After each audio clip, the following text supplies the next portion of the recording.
Just as all energy operates along a spectrum of vibration, from shorter wavelength to longer wavelength, and this spectrum can be perceived within certain limited ranges based on the capacity of our sense instruments or tools we develop to extend our range of perception, so also consciousness operates along a spectrum with different and increasing powers of consciousness, active starting from the most dense, inert material consciousness, extending up through the vital levels and into the emotional and mental levels. Consciousness, however, does not stop at the mental level. The spectrum continues beyond.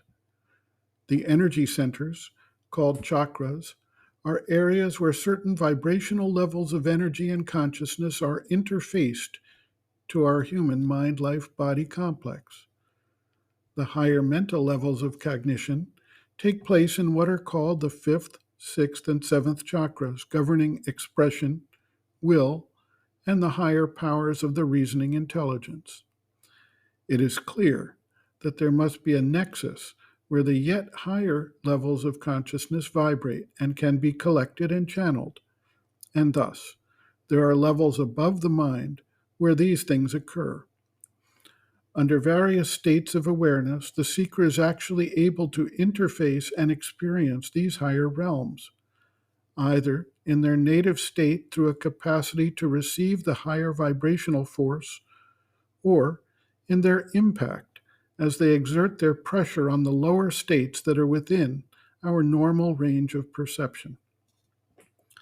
Just as we can identify different levels and states of awareness within the human range, so also in the higher ranges there are gradations and levels that successively bring into action ever more powerful levels of consciousness. Sri Aurobindo notes, quote, "There is a superconscient, something above our present consciousness, above the head, from which the higher consciousness comes down into the body. The higher consciousness is that above the ordinary mind and different from it in its workings. It ranges from higher mind through illumined mind, intuition, and overmind up to the borderline of the supramental. In this higher consciousness, there are many degrees, of which the supramental is the summit or the source.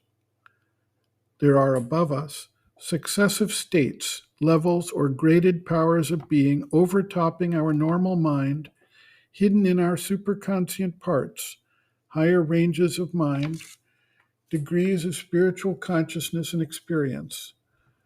Without them, there would be no links, no helpful intervening spaces to make the immense ascension possible.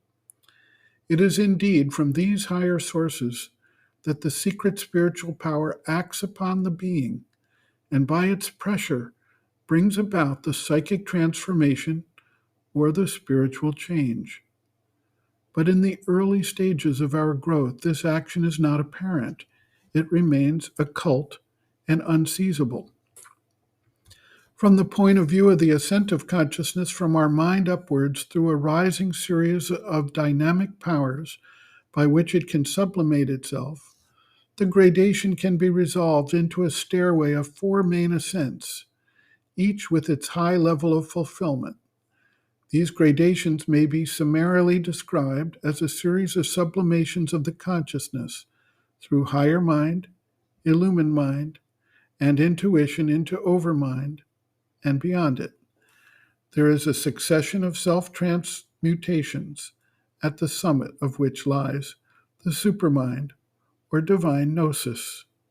End quote. Reference, Sri Aurobindo and the Mother, Our Many Selves, Practical Yogic Psychology, Chapter 2, Planes and Parts of the Being, pages 71 to 72.